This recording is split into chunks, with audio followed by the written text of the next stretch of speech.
Sa ating pong panghaling awiting spiritual, 340, page 340, Electing Grace.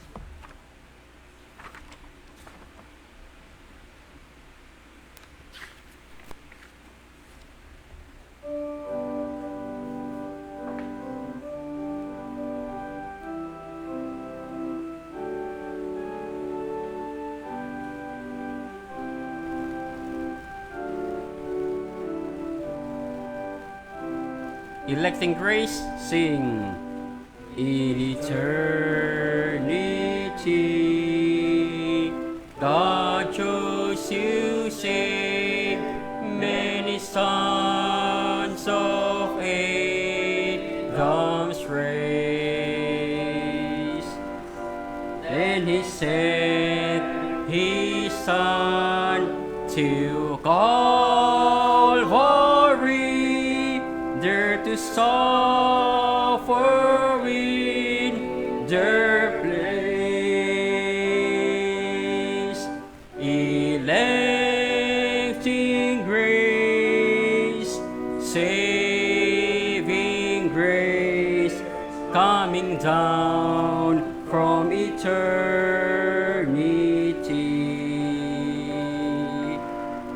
has delivered me and set me free. Now I'm saved forevermore. Last stanza. The Bible says, not by our works, but according to His grace, which was manifest in eternity, when He chose us as His own. Electing grace, saving grace, coming down from eternity,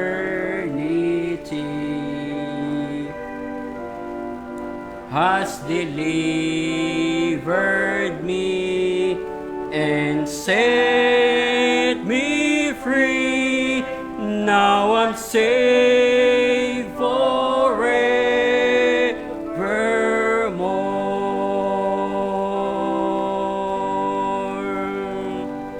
Amen.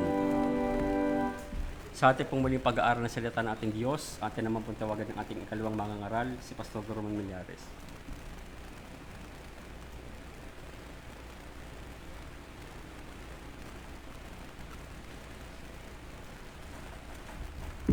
Mapagpala at mabiyayang hapon sa ating lahat.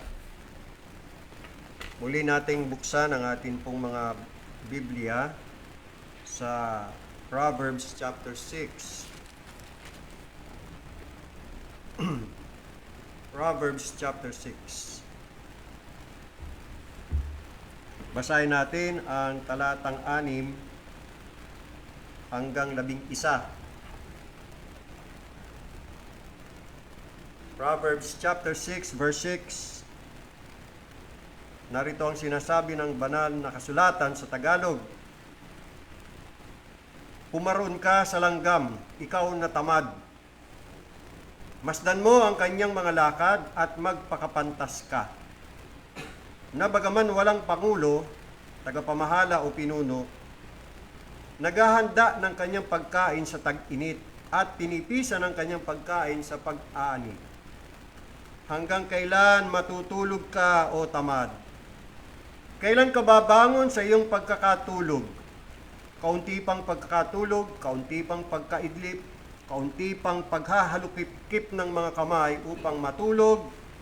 Sa gayoy, ang iyong karalitaan ay darating na parang magnanakaw, at ang iyong kasalatan na parang lalaking may sandata. Pagpalain ng Panginoong Diyos ang pagbasa ng kanyang banal na salita. Laziness, katamaran, yan po ang pamagat ng ating pong pag-aaralan ngayon pong hapon. Tayo po'y dumulog muli sa Diyos, panalangin. Panginoon naming Diyos, banal at kataas-taasan, purihin kayo, luwalhati sambahin sa mga awitin, panalangin, kaloob, at pagbasa ng iyong mga salita. Dalangin namin, Panginoong Diyos, na ang pananambang ito'y muling tanggapin at maging katanggap-tanggap at kalugod-lugod sa inyong banal na presensya. Muli, amin tutunghayan ang iyong mga salita. Turuan niyo po kami, Panginoong Diyos. Paunawan niyo sa amin ang kahulugan ng inyong mga salita. Makita namin ang aming mga sarili sa salamin ng iyong mga salita. Pakita niyo ang tunay na anyo at nilalaman ng aming mga puso. Matuto kami, maliwanagan kami, at madagdagan ang aming kaalaman. Maintindihan namin kung ano ang iyong kalooban. Nawang kalooban niyo ang mangyari sa aming mga buhay. Dalangin namin na maging blessing sa amin ang mensaheng ito, Panginoong Diyos, sa ikatututo namin, sa ikadadalisay ng aming mga buhay, at sa ikaluluwalhati po ninyo. Pagpalain niyo po kaming lahat, gawin niyo pong pagpapalang mensahe sa aming lahat. Sa banal na pangalan ng iyong bugtong na anak na si Jesus Cristo, ito po aming dalangin. Amen. Opo na po. Now we have here the sin of idleness. Ang katamaran ay kasalanan.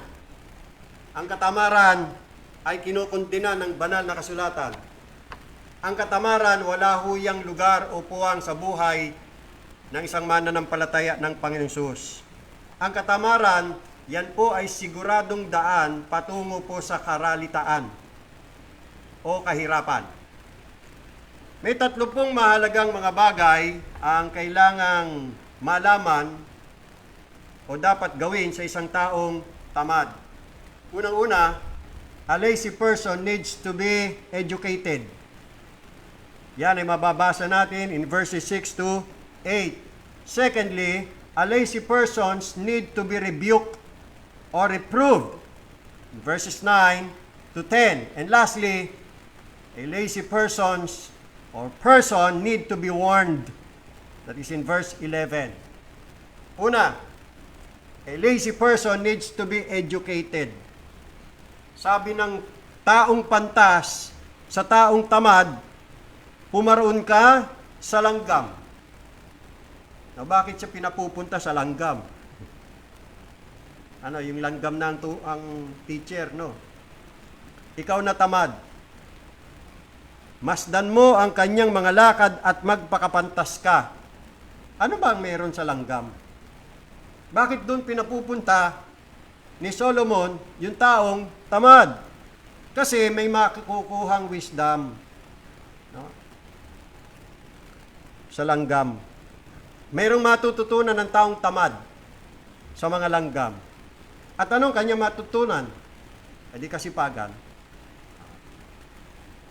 By the way, last Sunday, tinalakay natin yung verses 1 to 5, surety, sheep. So tinutuloy lang po natin yung susunod na usapin o paksa. At yan ay tungkol sa laziness.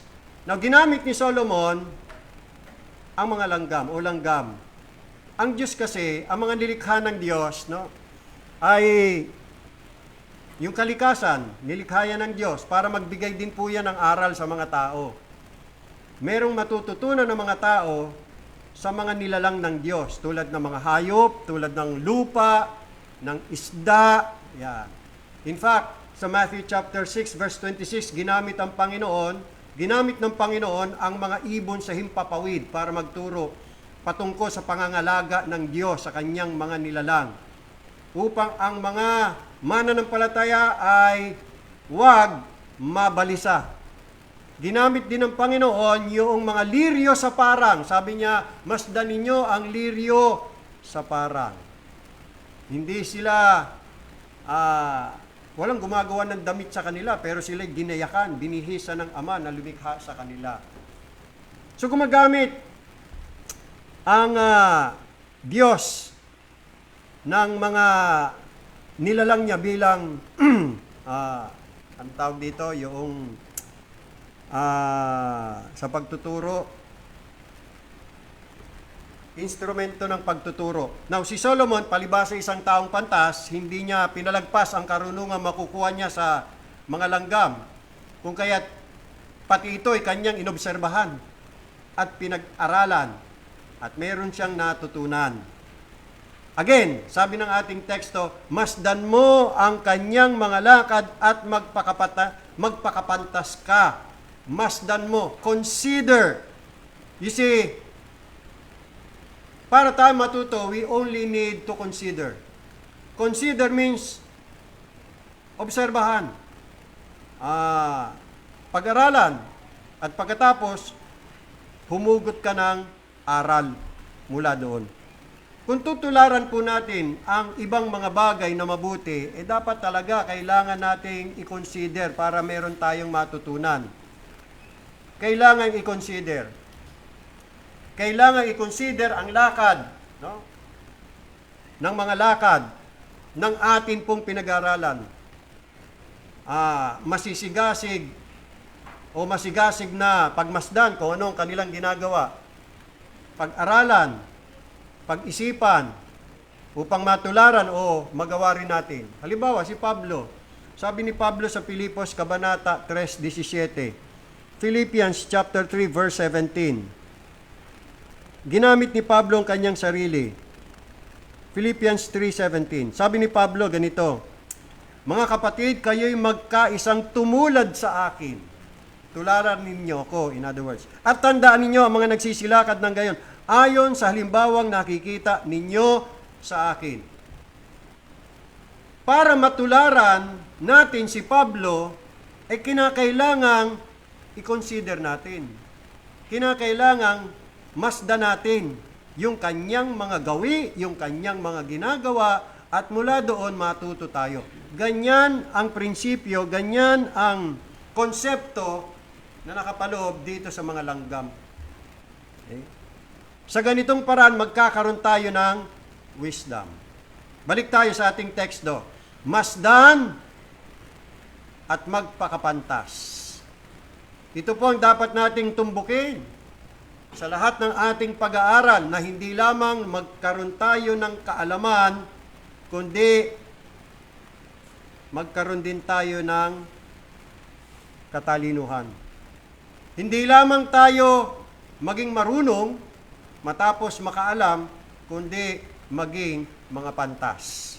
Masdan at magpakapantas. Again, sabi ni Solomon, masdan mo ang mga langgam o masdan mo ang langgam.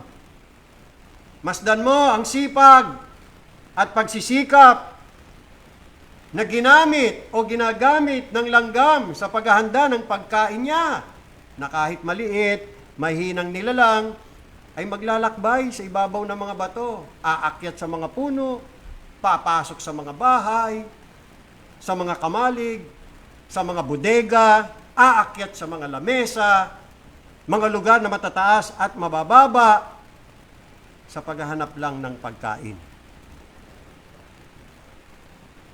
Ganon kasipag ang langgam. Again, talatang 7. Na bagaman walang pangulo, tagapamahala o pinuno. Ibig sabihin, ang langgam gumagawa siya ng mag-isa. Na hindi kailangang pagsibihan, hindi kailangang utusan, hindi kailangang paalalahanan o turuan. Hindi. Wala siyang pangulo, walang tagapamahala o pinuno. Ginagawa ang lahat sa kanyang sarili lamang ayon sa kanyang instinct ng handa at kusang loob. Mapalad pa nga tayo eh. Meron tayong tagapagturo, meron tayong tagapagpaalala, may mga magulang, may pastor, may mga guro, pero langgam wala.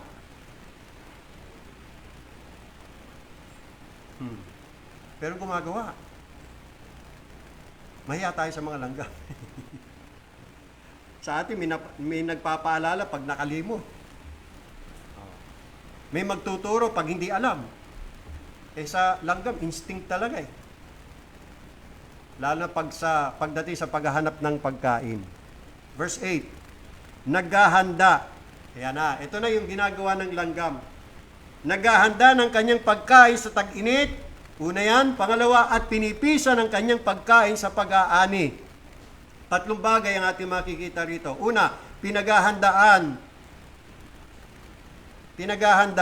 ang kinabukasan o paghahanda sa kinabukasan. Huwag lang po nating isipin ang kasalukuyang panahon lamang. Ibig sabihin, huwag mong kainin at ubusin ang lahat ngayon na hindi na magtitira, na hindi na mag-iipon ng anuman para sa kinabukasan. Kundi, sa panahon ng pagpipisan, mag-ipon para sa panahon ng paggastos o pangangailangan.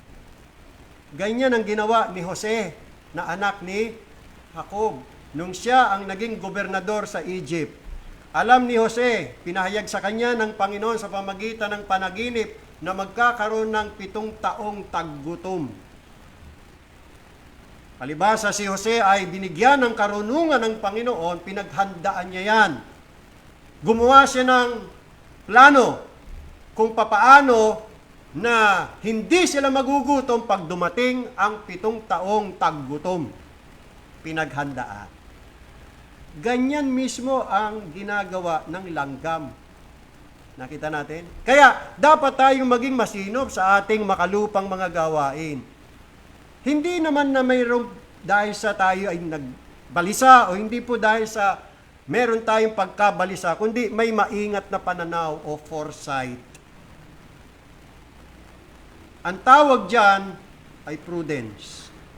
Katulad ng sinabi doon sa Proverbs chapter 22 verse 3. 22 verse 3. Ang mabait na tao ay nakakakita ng kasamaan at nagkukubli. English. A prudent man foreseeth the evil or anticipates the evil that might come. And so he hides himself or he prepares himself for it. That's prudence. Yan po ang karunungan na makikita sa langgam. Sa tag-init, nagagather siya ng food. He gathers food in the summer. Summertime, palibhasa, harvest time, he gathers food. Naghahanda ng kanyang pagkain sa tag-init. Bakit?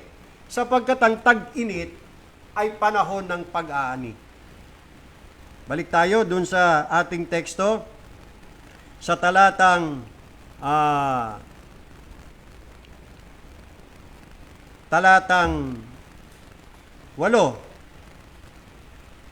Naghahanda ng kanyang pagkain sa tag-init at pinipisa ng kanyang pagkain sa pag-aani. Kailan ba ang pag-aani? Kailan ang harvest time? Summertime. Alam ng langgam na pagka tag-init, harvest time. At pag harvest time, alam niya may makukuha siyang pagkain. You see the point? Mga kapatid? Yun ho yun eh. Sa pamagitan po ng pag-gather o pagpisan, makakaipon po ng pagkain ang langgam. Sa ganung paraan, pinoprovide ng langgam ang kanyang pagkain. Again, paano pinoprovide? Sabi kasi dyan, he provides. Diba? Paano pinoprovide ng langgam? Provided her meat in the summer. Paano? Di sa pamagitan ng pag-gather o pagpisan. Sa makatwid, ang langgam po ay hindi lang masipag, kundi maagap.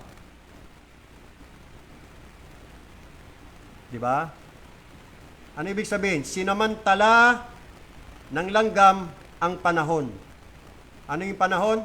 Tag-init. At pagkakataon. Anihan. Dalawa yung sinamantala niya eh. Sinamantala yung panahon, tag-init. Kasi hindi habang panahon, tag-init. Darating din ang tag-ulan. At kumisa hindi nga lang tag-ulan eh. Tag-bagyo pa eh. Tag-baha. Di ba? So, sinamantala niya ang panahon, tag-init, at ang pagkakataon, anihan. Maraming pagkain. Kasi panahon ng anihan. Gaya ng nasabi natin, ang panahon hindi po palaging tag-init, may tag-ulan din. Sa mga katuwid, a prudent man foreseeth that there is foresight, that it will not always be summertime, rainy season will come. At hindi po palaging may pagkakataon. Ibig sabihin na mayroong magagather, hindi palaging mayroong kikitain o kikita. Yun ang wisdom. Paghahandaan ang tag-ulan. Paghahandaan ang mga emergencies. Paghahandaan ang pangangailangan at kagipitan na maaaring dumating.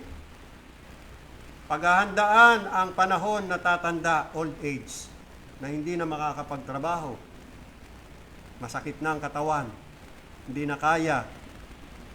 Paghahandaan ang pagdating ng kamatayan. Okay. Di ba? Kaya ako, kumuha na ako ng St. Peter. Lote na lang ang kulang. Lote na lang. Di ba? Ganun eh. Lalo na para sa paghahandaan, lalo na para sa paghahandaan din, lalo na sa kapakanan ng ating mga kaluluwa. Dapat pinaghahandaan yan. Dapat pinaghahandaan ang eternity. Dapat pinaghahandaan ang coming judgment. Alam naman natin yan, darating ang paghuhukom eh. Ba't hindi paghandaan? Di ba? Yun ang ginagawa ng langgam, pinaghahandaan. You see? Oh. So yun ang unang prinsipyo, paghahanda sa kinabukasan. Pangalawang prinsipyo, paggawa ng may buong pagsisikap at katyagaan. Dapat magsikap, magpagal sa gawain, kahit hindi na convenient. Kasi kahit tag-araw, hindi convenient, tag-araw, mainit, di ba? So kahit na tag-araw, kapag ang panahon ay mainit, ang langgam po ay abala sa pangangalap ng pagkain. At hindi po nagpapakasarap sa kanyang kaginawaan, ni nagliliwaliw, gaya ng tipaklong.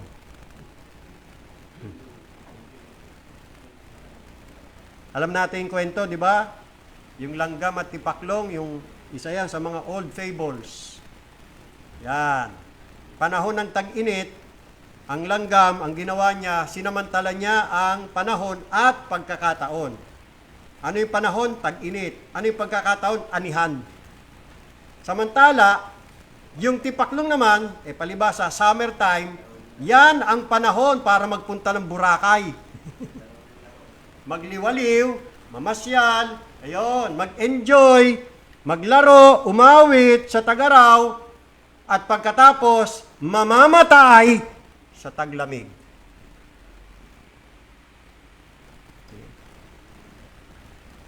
Ang isa pang magandang trait ng mga langgam ay nagtutulungan. Kung ang isang langgam ay may isang butil ng mais, na masyadong malaki para sa kanya, para dalhin sa kanyang bahay, yung kanyang mga kapitbahay ay lalapit sa kanya upang tulungan siya. Minsan nakakatuwa, no? Pag pinagmamasdan mo langgam, minsan may isang langgam, ang laki ng binubuhat niya. Isang malaking biskit. Oh. Minsan may nakita ko biskit. Binubuhat. Hinihila niya, yung bilog, yung fita. O kaya yung, ano bang biskit yun? Yung, hindi, meron pa isa, yung bilog eh. Yung, ha? O yan, mga Bravo, Hansel. Meron pa, yung, magaan lang yun eh. Kalimutan ko na. Anyway, Marie! Marie! Binubuhat yung isang langgam. Mabigat. Oh, to the rescue, yung mga kaibigan, no? Pinagtulong to. Kakatuwa! Maya-maya makita mo, yung buong mari, palibot ng mari, ay puro langgam na. At tulong-tulong sila, binubuhay. Yun ang maganda sa langgam, tulong-tulong. At yun namang nakatagpo ng mari, hindi madamot. Sige, tulong nyo. Tulong kayo. Marami naman to. Pag to nadala natin sa ating bahay, kainin natin. Tulong-tulong tayo. Hindi swapang. Yung langgam, payag siya. Hindi niya tinataboy. Palibhasa langgam, hindi siya talangka.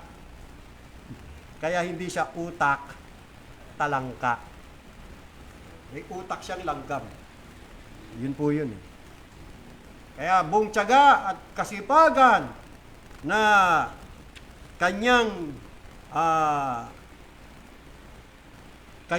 siya'y nag-ipon, siya'y nagtipon, buong kasipagan at katyagaan sa kanyang paggawa kahit na mainit ang panahon. Nagtiis. Okay lang. Pero pagdating naman ng tag-ulan, taglamig, maginhawa ang buhay.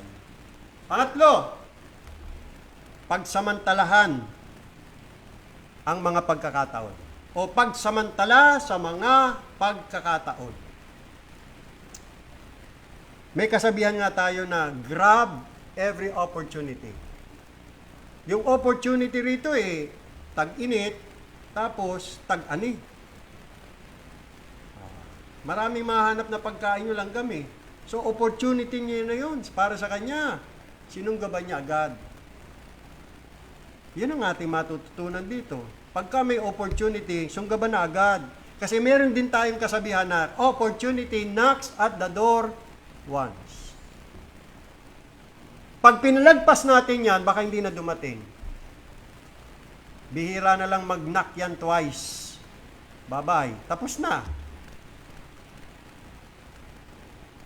Minsan lang ang pagkakataong dumating.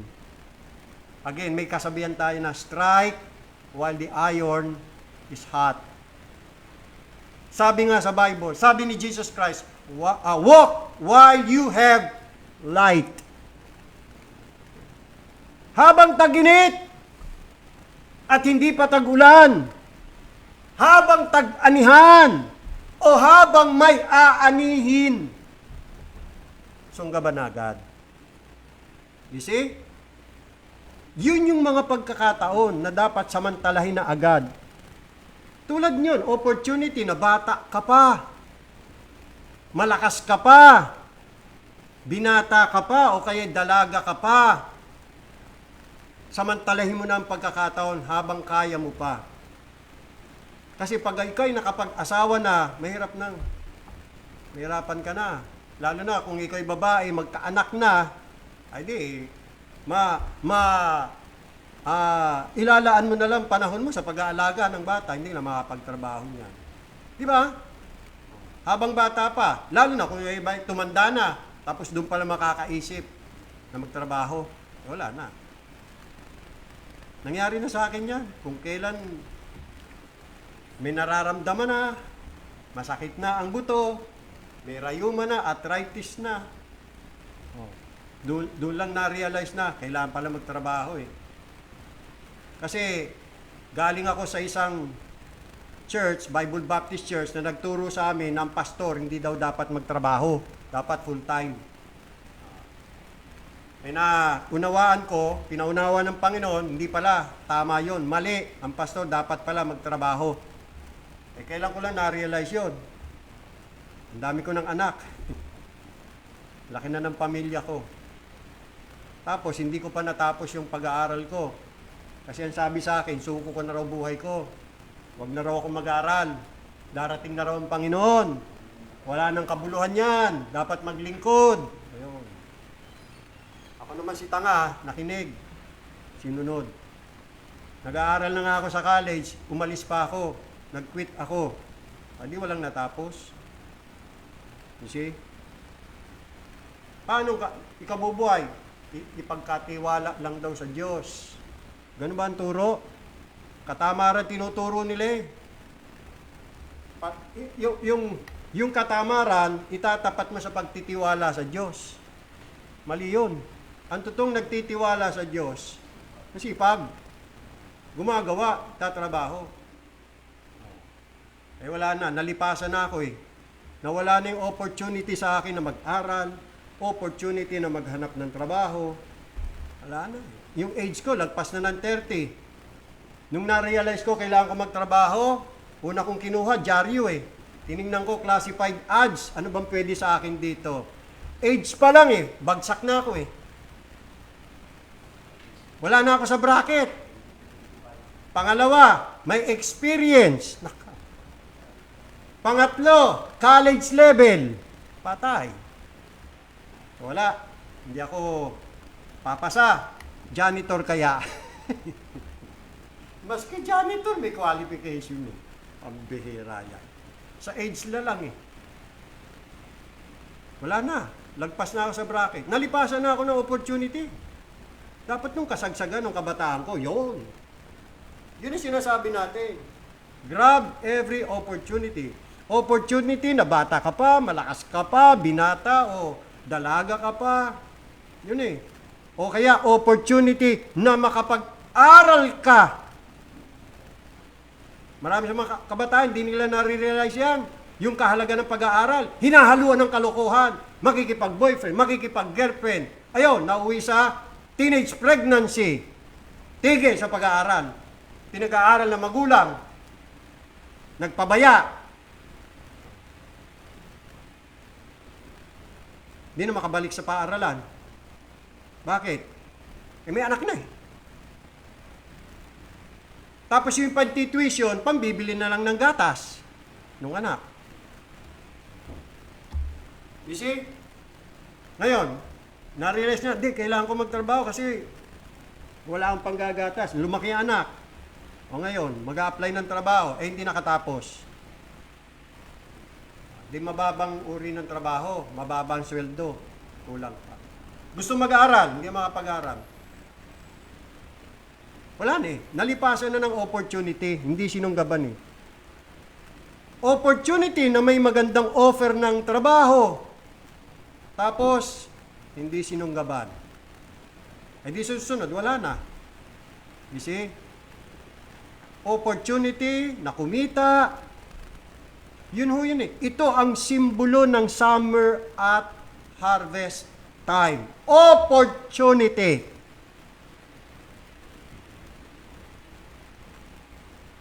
Maganda talaga yung story ng langgam at tipaklong eh. Para sa langgam, ang summertime ay opportunity para makapagtrabaho. Sa tipaklong, ang summertime ay opportunity para magliwaliw. Para magpakasarap, magpakasaya. Hindi niya nakita darating ang taglamig o tag-ulan. Yung langgam, na-foresee niya yun. Kasi ang langgam may prudence. Pinaghandaan niya. See? Samantala yung tipaklong, inuna pa ang kalayawan. Liwaliw. Diba? Pag summertime, ganun eh. Now, hindi lang po ito tungkol sa kasipagan, kundi sa pagiging maagap. Tanda natin, may kasabihan din tayo na daig ng maagap ang masipag. Masipag ka nga, eh, papatay-patay. Andyan ang pagkakataon, hindi sinunggaban. Nakita natin.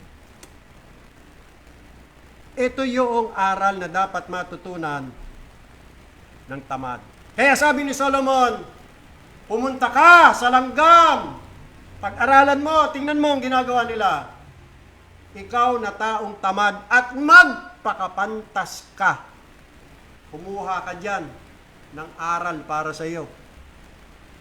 Hindi lang kaalaman, kundi magpakapantas ka. Pangalawa, a lazy person needs to be reproved. Needs to be rebuked. Look at in verse 9.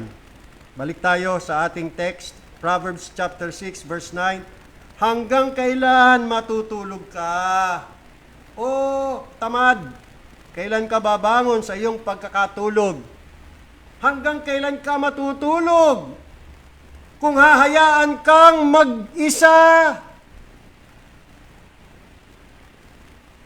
kailan mo maiisip na oras na para ikaw ay bumangon mula sa iyong pagkakahiga, hilata at pagtulog? Ang mga tamad ay dapat talagang pukawin, dapat talagang gisingin sa isang hanggang kailan. How long? Mananatili kang ganyan. How long? Mas may advantage pa ang tao kaysa sa langgam eh. Alam niyo kung bakit? Kasi ang langgam, wala siyang pangulo. Walang tagapamahala. Walang pinuno na magpapaalala, na sasaway sa kanya, na magtuturo sa kanya, no? Samantalang tao, may mga magulang. Diba? May mga guro. May mga amo. Pagka mga empleyado, tatamad-tamad. Diba? May magpapaalala, amo, boss, mga ministro, pagdating sa church. May gobyerno para magpangaral, para magpaalala, para turuan ng kanilang tungkulin kapag sila ay nakalimot at nagpabaya. Kaya sa totoo lang, mas nakakaya ang tao kaysa sa langgam. Mas nakakaya tayo. No? Kung hindi pa tayo makikinig at susunod sa dikta ng ating mga konsensya, at mas malaki po ang ating pananagutan. Kasi alam mo na ang dapat mong gawin, alam mo yung tama na dapat gawin, tapos hindi ginawa. Ano sabi ng Biblia? Kasalanan yun. Basahin natin ang James chapter 4. James chapter 4. Dito mabigat ito. Ito mabigat mga kapatid eh. Pero hindi naman ibig sabihin, mas mabuti pang hindi mo nalaman. Ay, mas lalo. Kailangan mong alamin, tapos hindi mo inalam. Eh di hindi mo gagawin. Lalong mabigat. Pero, wala ring lusot yung alam niya na tapos hindi pa niya ginawa. May nagsabi na, may nagpaalala na, may nagsaway na, may nagturo na kung dapat gawin. Buti nga, pasalamat siya, sinabi ko ano yung dapat gawin, tapos hindi ginawa. Mabigat ang pananagutan nun. James chapter 4 verse 17. Sa nakakaalam nga ng paggawa ng mabuti at hindi ginagawa, ito'y kasalanan sa kanya. That is sin. Pasalamat tayo, may nagpapaalala. Sa bahay, mga magulang, sa church, pastor, preacher, deacon. Sa lipunan, gobyerno, pinalalahanan tayo. Sa mga tamad, sa kanilang mga paggawa, tungkulin, mga tungkulin na doon sila ay tinawag, ito po ang mga katanungan. Hanggang kailan mo sasayangin ang iyong oras? How long are you going to waste your time in sleeping, in staying in bed for a long time? How long? Hanggang kailan mo mamahalin ang iyong kaalwanan? Hanggang kailan mo mamahalin ang pagtulog, ang pag-idlip? Hanggang kailan mo pananatilihin ang delay, at magwawalang bahala sa iyong mga pagkakataon? At kailan mo pipilitin ang iyong sarili na gawin ang dapat mong gawin? Na kung hindi mo ito gagawin, mananatili ang gawain na walang gagawa. Kasi ikaw lang makakagawa dun eh. You see? Mananatili yung gawain na walang gagawa magpakailanman. Di ba yung kwento ni Rizal, yung lalaking tamad, si Juan Tamad, basta lang humilata sa ilalim ng puno ng bayabas, ibinuka ang kanyang malaimbornal na bunganga, at hinintay na lang malaglag yung bayabas na hinog. Ano yun, magkukusa yung bayabas na malaglag. Kung hindi mo pipitas yan, sino pipitas dyan? Diba? Maunahan ka pa. Mintay niya, malaglag. Kasi nga siya ay siwan tamad. So sa mga Kristiyano, ito ang tanong, kailan ka matutulog? Hihilata, kailan ka matututong ikaila ang iyong sarili at magtiis? Kailan ka maglilingkod sa Panginoon o taong tamad? Kailan ka kikilos upang ibahagi ang ebanghelyo ng kaligtasan sa iyong pamilya at sa iyong mga mahal sa buhay, sa mga kaibigan? Hanggang kailan mo ililibing yung talent mo na hanggang ngayon di mo pa ginagamit? Naghukay, binigyan ng Panginoon ng talent, naghukay, binaon lang. Yan. At kailan ka magsisimulang makipagkalakalan gamit ang talentong ibinigay ng Panginoon?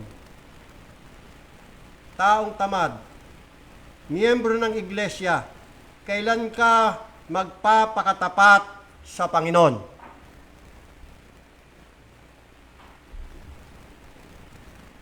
Sa mga hanggang ngayon ay wala pang katiyakan ng kaligtasan, sa mga kampante sa daan ng kasalanan at panganib, sa mga kampante sa kanilang mga kaluluwa, itong tanong, hanggang kailan mo babaliwalain ang kahalagahan ng iyong kaluluwa? Wala ka bang pagmamalasakit sa kaligtasan ng kaluluwa mo? Hayaan mo ang sarili mo na mapahamak? Okay ka lang? Satisfied ka? Mapunta ka sa impyerno? Okay ka doon? Payag ka?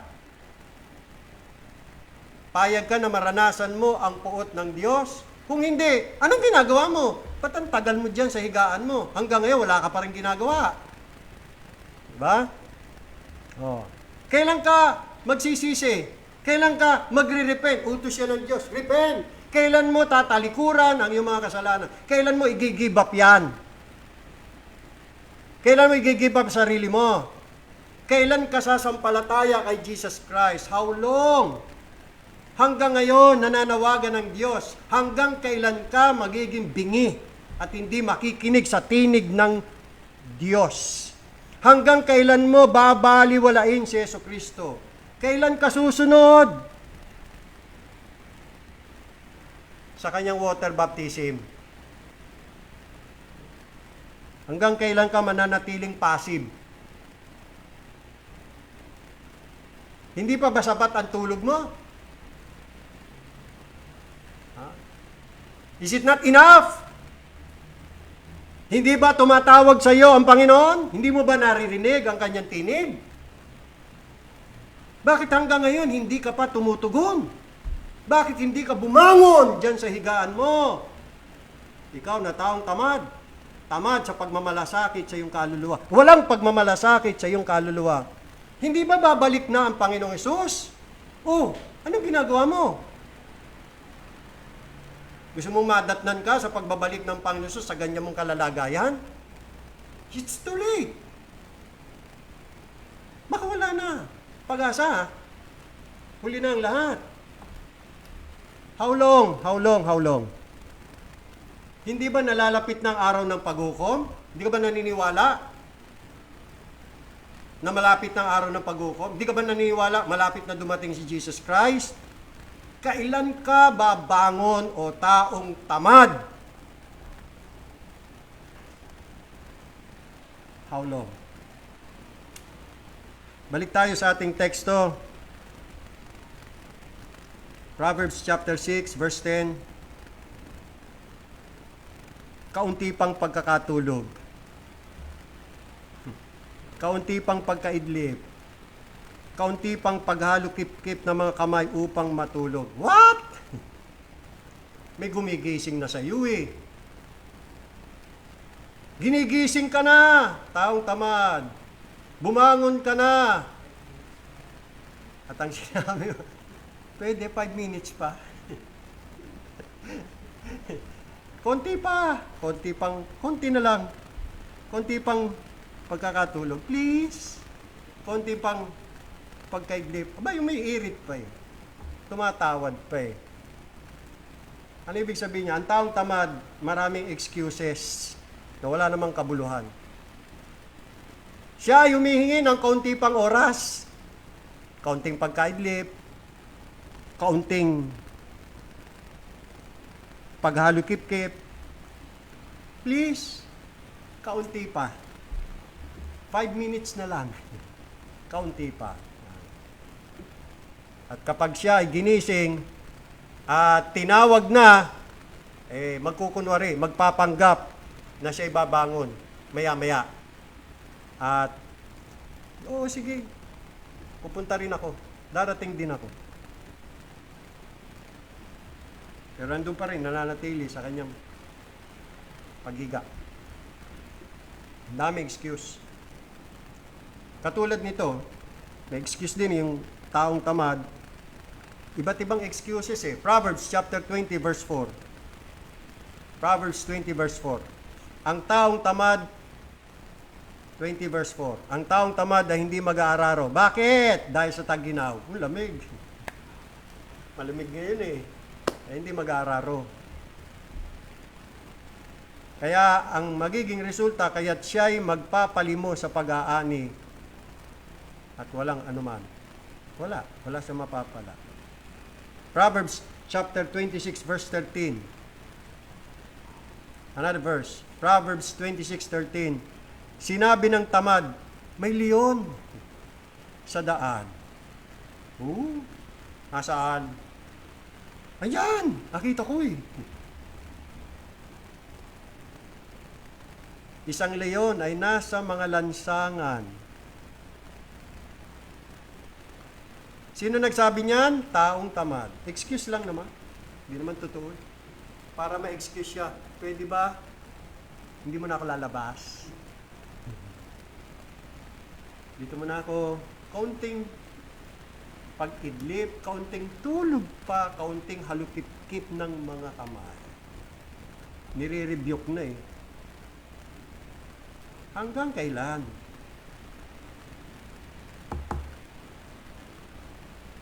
Ngayon, dapat malaman ng taong tamad na kailangan siyang balaan. A lazy person needs to be warned. Pagka ganyan ang laging eksena, ganyan ang pangyayari. Verse 11, sa gayoy, ang iyong karalitaan ay darating na parang magnanakaw. At ang iyong kasalatan na parang lalaking may sandata. Ang kahirapan at kawalan ay tiyak na darating sa mga taong tamad sa kanilang trabaho o tungkulin. Sigurado yan. Guaranteed yan. Nabasa natin kanina eh, ang tamad ay hindi mag-aararo dahil sa tag-ginaw, kaya't siya'y magpapalimos sa pag-aani. At wala anuman. Katulad nung nangyari doon sa Tipaklong. Nung dumating na winter time, wala siyang pagkain, di nag-ipon eh. Pumunta siya kay kaibigang langgam. Kaibigang langgam, pwede bang bigyan mo? Laki-laki ng Tipaklong eh. Kesa lang, langgam, maliit lang eh. Walang magawa ang langgam. Sabi ng langgam, meron akong pagkain dito. Hindi ko naman yan itatago. Hindi naman ako magsisinungaling sa'yo. Hindi ko naman sabi, wala ako. Kaya lang, kasya lang para sa akin to. Kung bibigyan kita, maubusan ako. Paano naman ako? Pasensya ka na. Hindi ko pwede ibigay sa ito. Maubos to, laki-laki mo eh. Sapat lang ito para sa susunod na namang tag-araw o tag-init at tag-ani. Karalitan ang nangyari doon sa Tipaklong hanggang sa siya ay namatay sa gutom. See? Guaranteed yan. Sinigurado ni Solomon. Darating ito ng tahimik. Ang karalitaan ay darating ng tahimik at walang pakiramdam. Magi-increase ito, lalago ito, at darating step by step, dahan-dahan, bilang isa na naglalakbay. Sabi sa talatang 11, sa gayoy ang iyong karalitan ay darating na parang magnanakaw o traveler. Tingnan natin sa King James. So shall thy poverty come as one that traveleth. Step by step, poverty will come. Slowly but surely. Slowly but surely. Walang pagsalang darating ang kahirapan sa wakas, sa bandang huli. Sa Tagalog, darating na parang magnanakaw. Ibig sabihin, pag dumating ang kahirapan, para kang na-hold up. Iiwan ka na hubad. Walang saplot at salat. Walang wala. Kanina nabasa natin Proverbs 24, wala anuman. Wala. Walang wala talaga. Yan ang naging resulta, mga kapatid. See? Ito ay darating, mga kapatid, ng hindi malalabanan. Tulad ng isang armadong tao. Unarmed man na hindi mo kayang labanan.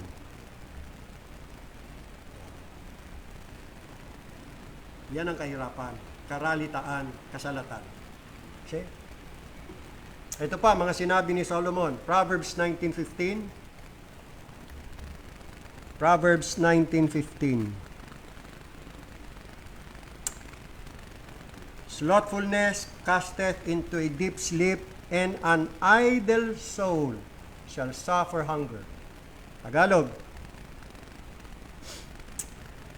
Katamaran ay nagbabaon sa mahimbing na pagkakatulog. Wala na, nasanay na eh. Gustuin man niyang bumangon, wala na. Naantok pa rin. See? Napako na doon sa higaan. At ang tamad na kaluluwa, sigurado, magugutom. See? Hindi lang yan sa praktikal na pamumuhay. May kinalaman din niya sa spiritual. Ang kaluluwang hindi nagpapahalaga sa kanyang kaluluwa, magugutom. Magugutom. Ganon din ang Kristiyano na hindi nagpapahalaga sa kanyang kaluluwa, magugutom. Tamad. Tamad dumating. Tamad makinig ng mga mensahe. Paano yan tataba? Paano lulusog? Paano lalakas? Tamad. Mga tamad na Kristiyano. Proverbs chapter 24 verse 30. Proverbs 24:30. Ako'y nagdaan. Ito. Si Solomon, palibasa nga, ano ito mitikuloso. Palibasa taong pantas. Wala siyang hinahayaang bato na hindi tinataob at iniimbestigahan at tinitingnan eh. So, nagmamasid palagi si Solomon. Isang araw, napadaan siya sa daan sa tabi ng bukid ng tamad. Tingnan nyo kung anong na-discover ni Solomon. Ganito ang kalalagayan ng bukid ng taong tamad. At sa tabi ng ubasan ng taong salat sa unawa. Yung palang taong tamad, katumbas ng taong hangal. A fool, a lazy person is a fool. At isa sa mga hangal, taong tamad. Parang synonymous eh. Taong hangal, salat sa unawa. Verse 31, narito, tinubo ang lahat ng mga tinik, ang ibabaw niyaon ay natakpan ng mga dawag, at ang bakod na bato ay nabagsak. Yung kanyang lupa, tinubuan ng mga damo, lalaki ng tataas ng mga damo, mga tinik. Natakpan ng mga dawag at ang bakod na bato ay nabagsak. Hinayaan lang ng taong tamad. He doesn't care. Walang concern. Pinapanood lang niya yon. Ganyan po ang larawan ng isang taong walang pagpapahalaga sa kanyang kaluluwa. Wala siyang care sa kanyang kaluluwa. Kaya ang kaluluwa niya, ang buhay niya ay puno ng tinik, natakpan ng mga dawag, ang bakod na bato bagsak, walang pag-asa ng kaligtasan at buhay na walang hanggan. Kundi ang naghihintay na lang sa kanya ay ang walang hanggang kaparusahan at apoy na hindi namamatay. Puot na at galit ng Diyos ang dadanasin niya. Hindi ka ba nagmamalasakit sa iyong kaluluwa? Does thou not care for your soul, for the salvation of your soul? Hayaan mo na lang kaluluwa mo, mapahamak. Ikaw, wala kang gagawin. Patuloy na lang na magkikibit balikat, dededmahin, i-ignorin. Wake up. Wake up. Verse 32. Ako nga'y tumingin at aking binulay na mabuti. Yun yun eh. Consider. Doon nag-isip si Solomon. Doon pinag-aralan niya ang kalagayan at kondisyon ng isang taong tamad. Ano ang kanyang natutunan? Aking nakita. At tumanggap ako ng turo. You see? 33, kaunti pang tulog, kaunti pang idlip, kaunti pang pagalukip-kip na mga kamay upang matulog, gayon darating ang iyong karalitaan na parang magnanakaw at ang iyong kasalatan na parang nasasandatahang tao. The same.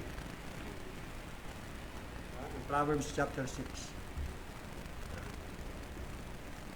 Chapter 10, verse 4, another verse. Chapter 10, verse 4. Siya'y nagiging dukha na gumagawa ng kamay na walang kasipagan.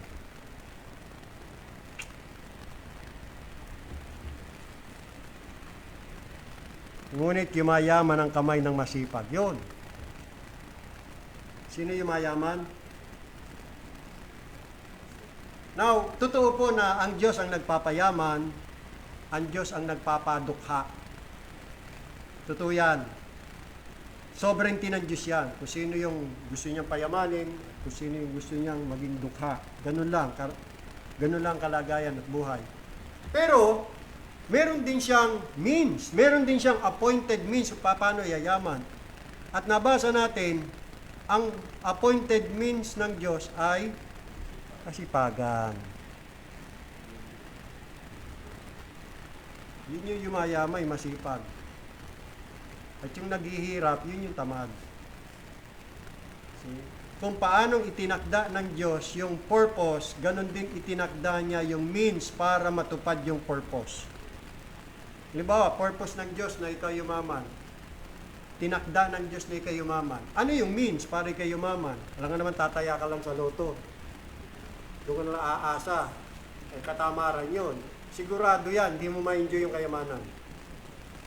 Kasi kapapahamak mo. Kaya hindi rin blessing yun eh. Hindi blessing yun. Kasi merong pagyaman na hindi ma-enjoy ng tao. Yan. Tingnan nyo dito sa talatang 22. Ang tunay na asenso, tunay na pagyaman, ganito. 22. Ang pagpapala ng Panginoon ay nagpapayaman at hindi niya idinadagdag ang kapanglawad. Yan ang totoong kayamanan. Hindi yung yumaman, puro namang kapanglawan, ang kaakibat, puro sumpa. Sa halip na ma-enjoy yung kayamanan, nagkabwisit-bwisit ang buhay. Yumaman nga, nagkabwisit-bwisit naman ang buhay. See? Ang tunay na pagpapala, ito eh. Hindi niya idinadagdag ang kapanglawan. Ma-enjoy yung riches. For the good for the benefit of the family, neighbors. Di ba? Ma-enjoy. So may mga kayamanan kasi hindi ma-enjoy ng tao. At yan napatunayan ng isa sa mga pinakamayamang tao na nabuhay sa mundong ito, si Steve Jobs. Mayaman nga siya, pero natuklasan niya, hindi pala lahat ng bagay mabibili ng pera. Number 1 na hindi mabibili ng pera, kalusugan niya. Kasi nagkasakit siya at hindi siya kayang pagalingin ng pera niya hanggang sa siya'y namatay. Kaya na-realize na baliwala din pala yaman, mamamatay ka rin naman pala. See? Hindi niya na-enjoy ang buhay. Mayaman siya, pero hindi niya na-enjoy ang buhay. Ang dami niyang regrets. Kasi ang tunay na pagpapala, yun talagang Panginoon. Ang pagpapala ng Panginoon ay nagpapayaman at hindi niya idinadagdag ang kapanglawan. Si Steve Jobs ay namatay na punong-puno ng kapanglawan. At marami pang mga tao na mayayaman na namatay sa kapanglawan. Sorrow.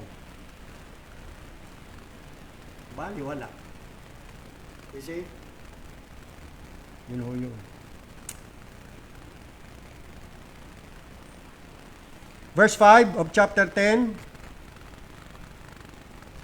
He that gathereth in summer is a wise son, but he that sleepeth in harvest is a son that causeth shame.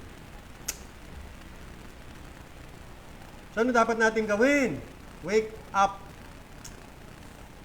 Gumising tayo mula sa pagkakatulog. Gumising tayo mula sa pagkakaidlip. It is high time to awake out of sleep. Last two verses, Romans chapter 13, verse 11.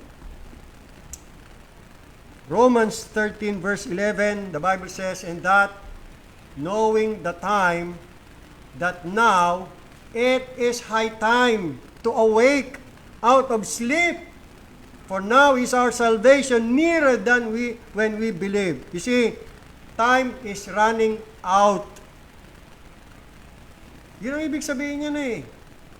Time is running out. Sapat na sana ang tulog. Hindi naman masamang matulog. Kailangan yan eh. Magpahinga, pagpagod.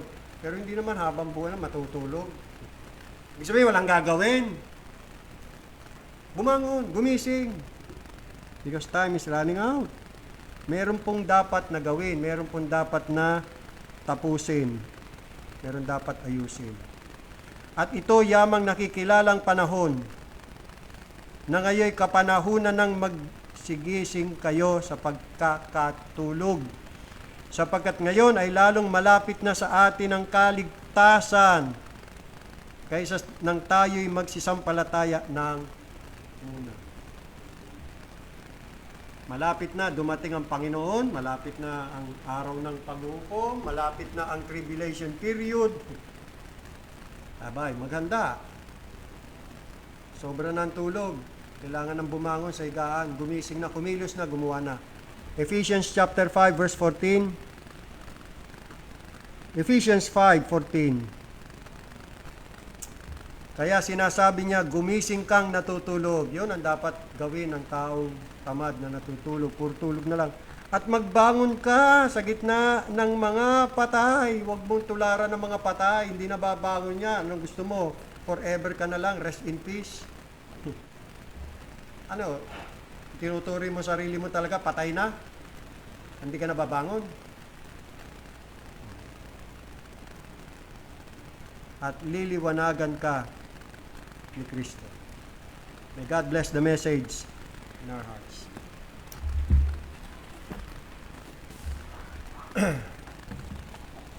Tayo po'y manalangin.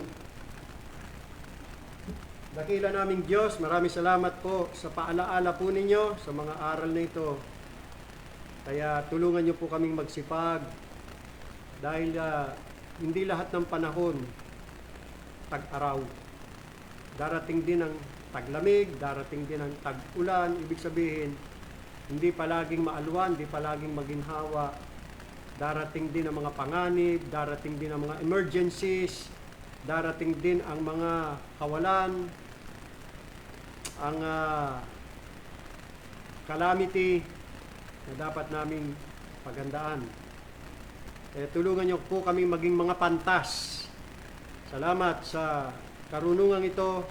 At ngayon, tulungan niyo po kaming may apply namin sa aming mga buhay. Huwag kaming maging mga hangal, huwag kaming maging mga mangmang, huwag kaming maging mga pabaya.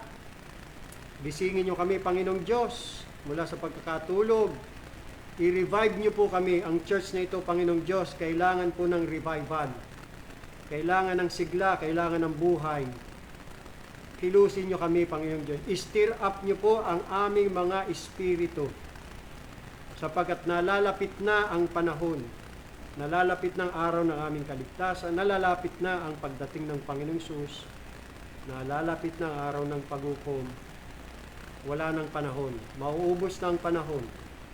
Kaya tulungan niyo po kaming samantalahin ang mga pagkakataon. Habang may pagkakataon pa kami na itama ang aming mga kamalian, ituwid ang aming mga kalikuan, ayusin namin ang mga dapat naming ayusin, kumpletuhin namin ang dapat naming kumpletuhin, tapusin namin ang karerang ito. Biyayaan niyo kami, Panginoong Diyos. Maawa kayo sa amin. Salamat sa paalala, salamat sa rebuke, salamat sa reproof. Tulungan niyo kami, Panginoong Diyos. Mahabag kayo sa aming mga mahal sa buhay, pinagpe-pray namin ang kanilang salvation. Bagabagin niyo po ang mga puso nila habang may panahon pa sila. Sila'y magsisi, magbalik loob sa inyo, Diyos, sampalatayanan ng Panginoong Kristo, sumunod sa kanyang mga aral at utos. Tulungan nawa niyo sila na maliwanagan.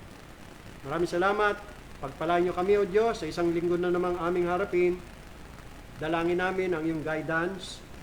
Dali niyo kami laging akayin sa landas ng matuwid, landas ng kabanalan at totohanan. Pagpalain niyo ang aming pamilya. Lagi niyo po kaming ingatan sa anumang kapahamakan, sakuna, kasamaan at disgrasya. Sa mga kamay niyo, O Diyos, amin po inaabilin ang aming mga sarili at buhay. Sa banal na pangalan ng aming Panginoon, tagapagligtas na sa Jesucristo, ito po ang aming dalangin. Amen. Sambahin pa rin natin ang ating Diyos. Awitin natin ang doxology. Praise God from whom all blessings flow. Praise Him all creatures here below. Praise Him above the heavenly host. Praise Father, Son, and Holy Ghost. Amen. Amen.